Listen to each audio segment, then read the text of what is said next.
আবাস যোজনার ঘর পাইয়ে দেওয়ার নাম করে টাকা নেওয়ার অভিযোগ। এবার গ্রেপ্তার 3 পাকুড়িয়া পঞ্চায়েতের তৃণমূল কংগ্রেসের মেম্বার। প্রধানমন্ত্রী আবাস যোজনার ঘর পাইয়ে দেওয়ার নাম করে সাধারণ মানুষের কাছ থেকে টাকা নেওয়ার অভিযোগে মুর্শিদাবাদের শামশেরগঞ্জে গ্রেপ্তার তৃণমূল কংগ্রেসের গ্রাম পঞ্চায়েত সদস্য। ধৃতের নাম টুটুল দাস। তিনি শামশেরগঞ্জ ব্লকের 3 পাকুড়িয়া গ্রাম পঞ্চায়েতের তৃণমূল কংগ্রেসের সদস্য।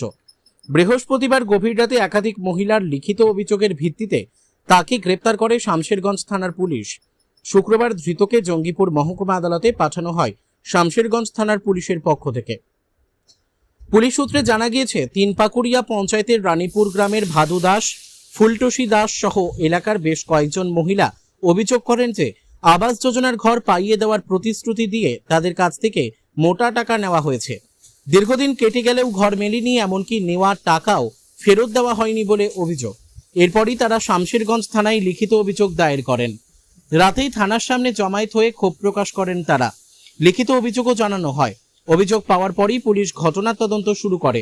প্রাথমিক তদন্তে অভিযোগের ভিত্তিতে বৃহস্পতিবার রাতেই টুটুল দাসকে গ্রেপ্তার করা হয়।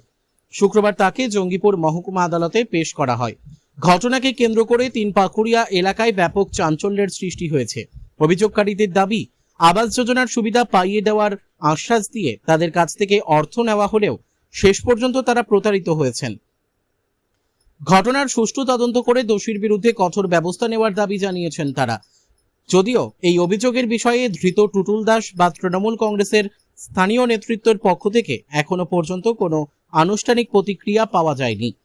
পুলিশ জানিয়েছে, অভিযোগের সমস্ত দিক খতিয়ে দেখা হচ্ছে এবং তদন্তের স্বার্থে প্রয়োজনীয় তথ্য সংগ্রহ করা হচ্ছে। মুর্শিদাবাদের জঙ্গিপুর থেকে জয়ন্ত রায়ের রিপোর্ট, বিগ নিউজ বাংলা। আমাদের উপপ্রধান নবেস্তা মিলনী গ্রাম পঞ্চায়েতের 169 নম্বর বুথের ভোটের আগে প্রচুর যারা বিজেপি করতো তাদের মারধর দেওয়া, বাড়ি গিয়ে হুমকি দেওয়া, ঘরের কাটমানি খাওয়া, এইসব করার পরে যখন বুথ বিজেপিতে লিড হয়, যখন রাজ্য বিজেপিতে লিড হয়, তখন ও পলাতো। তারপরে আসার পরে গ্রামের মানুষ একত্রিত হয়ে ওকে এই করে ডিম থেরাপি দেওয়া হলো। এইবার প্রচুর লোকের কাছ থেকে কাটমানি খেয়েছে, এদের কাছ থেকেও কাটমানি খেয়েছে ঘরে টাকা দেওয়ার জন্য। একটা ছেলের কেস করেছিল, প্রচুর ছেলের বিনা দোষে কেসে ফাঁসানো, সকল কিছুই করেছে। তোমার এমনকি ও চার দোকানে গিয়ে ও কিছু মুস্তান পুষে রাখে, এমনকি ও চার দোকানে গিয়ে তোমার অনেকে ঠেট দিয়ে আসে, চার দোকানদারেরও ঠেট দিয়ে আসে যে যদি এই চায়ের দোকানে কোনো পার্টির আলোচনা হয় তার মুন্ডু কেটে চান করবে, তার মুন্ডু কেটে রক্ত গায়ে মাখতে, এইসব নানান তার কথাবার্তা ওর এইসবগুলো বলে। যেমন আমার বিনা দোষে জেল খাটিয়েছে, না হলেও 17টা দিন আমি জেলের ভিতরে ছিলাম। উল্টোপাল্টা কেস সাজিয়ে বিজেপি করার জন্য এই ছেলেটাকে জেলও পর্যন্ত খাটিয়েছে। বাড়ি গিয়ে রাত্রে ঠেট দেওয়া দুবি ওর টিম নিয়ে বাড়ি আমার ওয়াইফকে হেনস্থা করেছে। আমাদের এই সিদ্ধান্ত নিতে আমরা বাধ্য হব।